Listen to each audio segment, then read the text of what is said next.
Today I'm going to rate my 10 ESL time fillers from 10 out of 10 is excellent and 0 out of 10 is a total waste of time.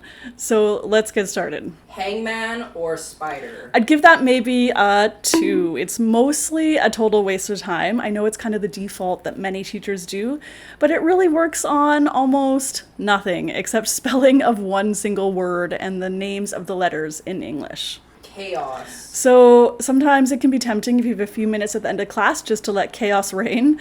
I rank this a 0. It's better to fill it with some little educational something. 20 questions. 20 questions, I would give it maybe a 7 or an 8. It's quite good at working on vocabulary and then also yes, no questions and logical thinking. Would you rather?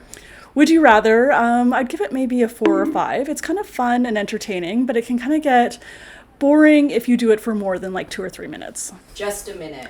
Just a minute, I would rank it maybe a 7 or an 8. So this is where students have to talk about a single topic for 1 minute without stopping. So it's quite a good speaking challenge.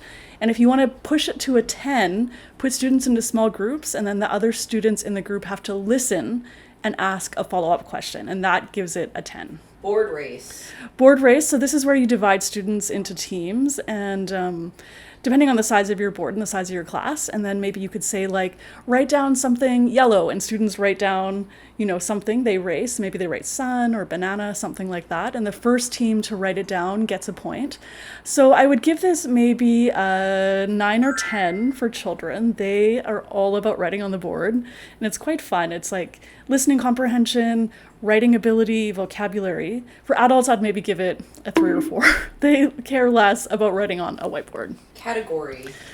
Categories, I'd give it maybe a 6 or 7.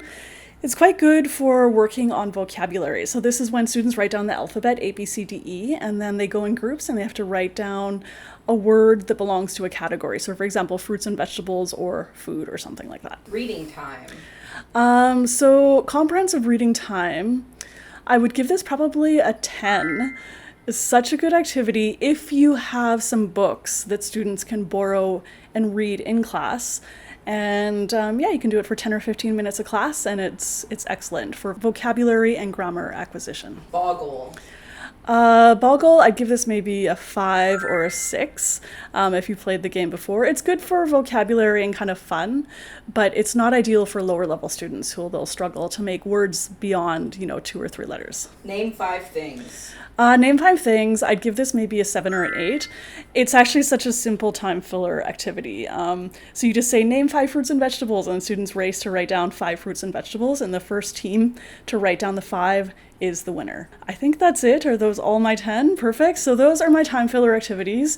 Please leave a comment and tell me your number 1 time filler activity. And please hit like, subscribe, and I'll catch you next time. Also, if you want to support this channel, please be sure to check out membership options.